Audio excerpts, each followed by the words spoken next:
Hi students, today we are going to talk about relation between electric field and potential.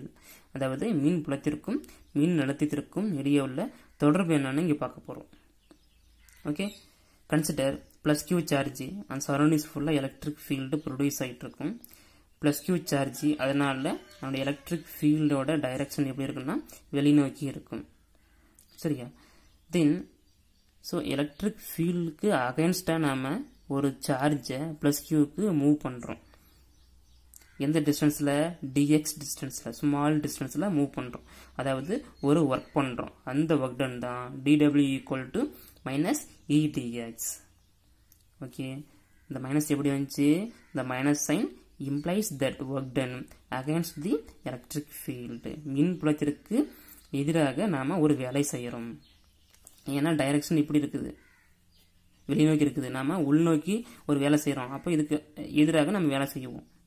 சரியா? So அந்த வேலை எதுக்கு ஈக்குவலா இருக்குது?